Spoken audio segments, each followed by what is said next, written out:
What did you really like about this week? I like that we were tested. I like that.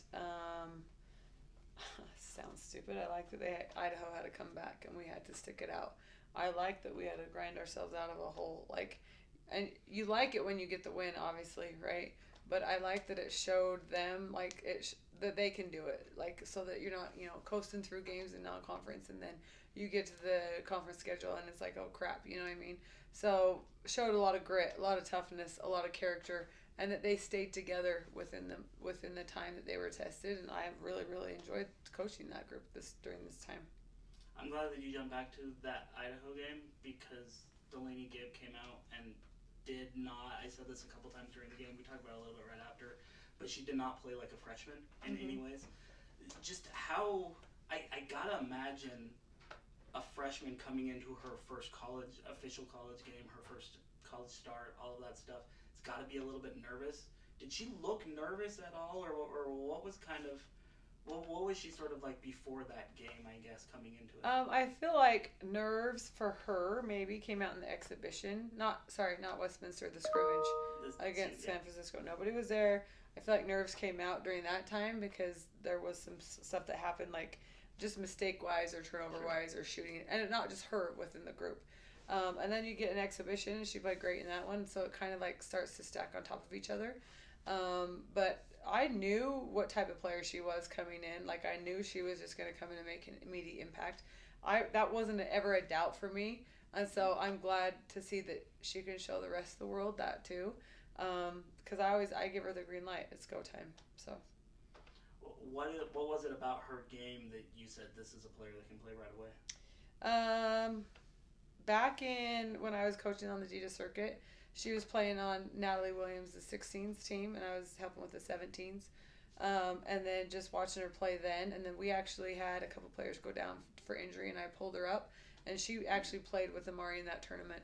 And so those two, how they play off each other, was really nice for me in that. And she just is a motor type kid defensively, gets up in it, and so I loved watching her play then. And then she just continued to get better and better and better. And playing for the Canadian national team, like, she's done a lot of good things and played on a lot of big stages in her life. So I don't feel like this is any different from like what she's been doing. And so that's her groove if she gets in it.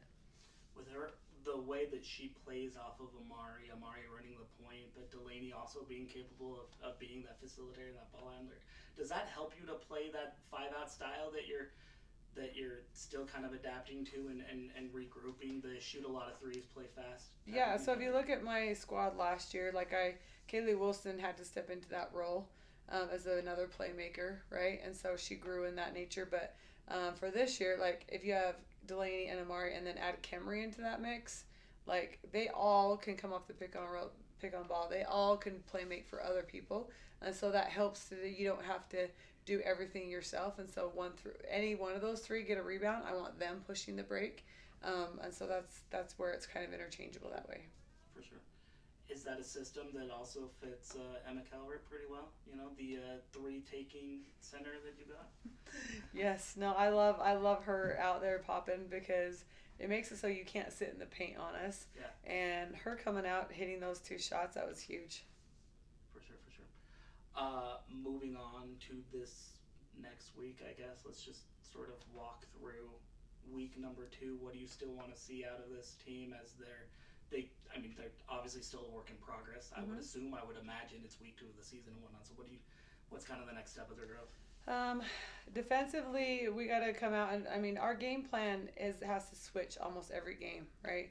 So where Wyoming maybe wasn't known for being shooters and we had to protect the paint, and then we had to adjust at halftime to that. Then you have Colorado State, who can shoot. And they have 2 really, really good players, and they essentially are guards because they play like guards, right? They're our guards. So now we switch from, shut down the paint to we got to shut down these. So I like that it's a different switch up game plan-wise for us. And the girls really have to buy in and, study their scout. And it creates, like, habits up front that you can't just show up and play. You got to go through, because if you look at the Big 12, every team, every player, everything, your scout has to be on point. And so it helps them to be ready for that.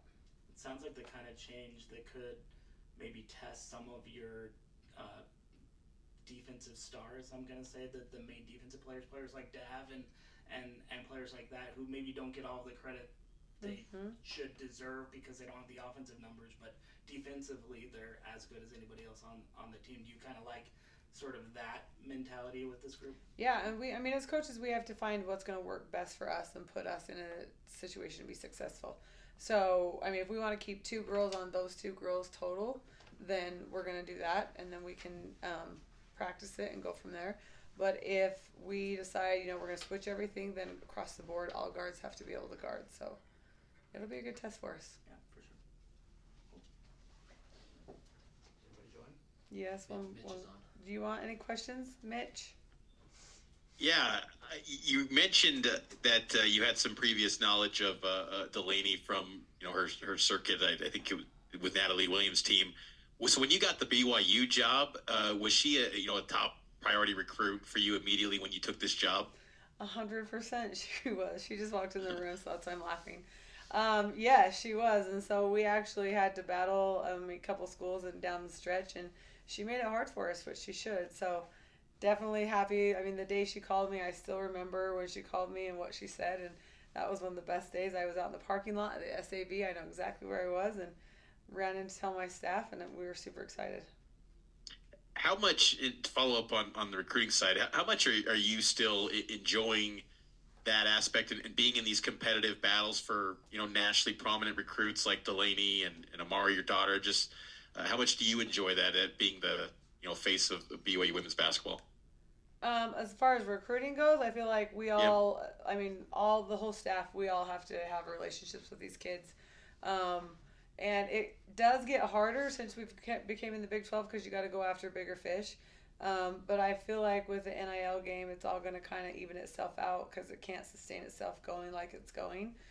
So I feel like the relationships that we've created, maybe we've gotten some no's like in the last year. Those kids will be in the portal to come next year, but because we stayed relationship based, I feel like we can go back and get some of those. And then this Wednesday's game against Colorado State, it's the 11 a.m. tip. Is this the Kids' Day game? Yes, it is. So bring your... Is there any, and I asked that, is there any sometimes challenges maybe in the huddle, just with all the screaming that always happens in those games because those kids can be pretty loud. Yeah, they're so loud. And we have a special donor who brings extra kids in, so it's really, really fun. But no, I can't, in the huddle, you can't talk. As far as getting calls out to players, it's really hard. Players out there, I'm harping on them to talk because it's really, really hard in those type of games.